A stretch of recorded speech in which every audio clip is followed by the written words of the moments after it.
Miloud Chabi, de paysan très pauvre à milliardaire. Miloud Chabi, né le 15 septembre 1930 à Essaouira et mort le 16 avril 2016 à Hambourg, est un homme d'affaires et homme politique marocain.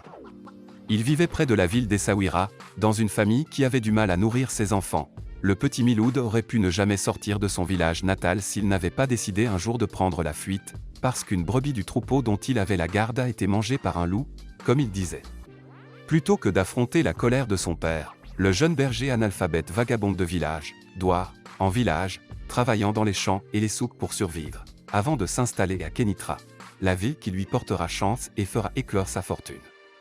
C'est dans cette ville, connue à l'époque pour être une des bases militaires américaines édifiées après le débarquement de 1945, que le jeune Miloud fait carrière dans la construction. Habile en négociation, économe et surtout travailleur, son business va rapidement prendre un envol spectaculaire. Un paysan face aux élites du pays.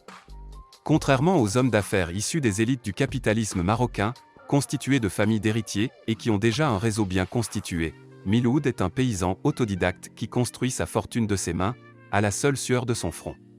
Son ascension se fait indépendamment des cercles du pouvoir et il est l'un des premiers à investir en Afrique subsaharienne. Sa fortune est estimée par Forbes à 1,3 milliard de dollars, faisant de lui une des plus grosses fortunes du royaume.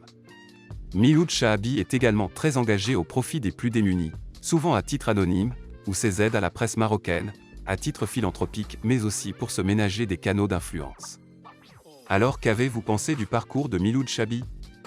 Si vous pensez qu'il est impossible de réussir en partant de rien, souvenez-vous du parcours de Miloud Chabi. Un homme qui a bâti un empire, sans diplôme, sans ressources, mais avec une motivation de fer et surtout beaucoup de travail.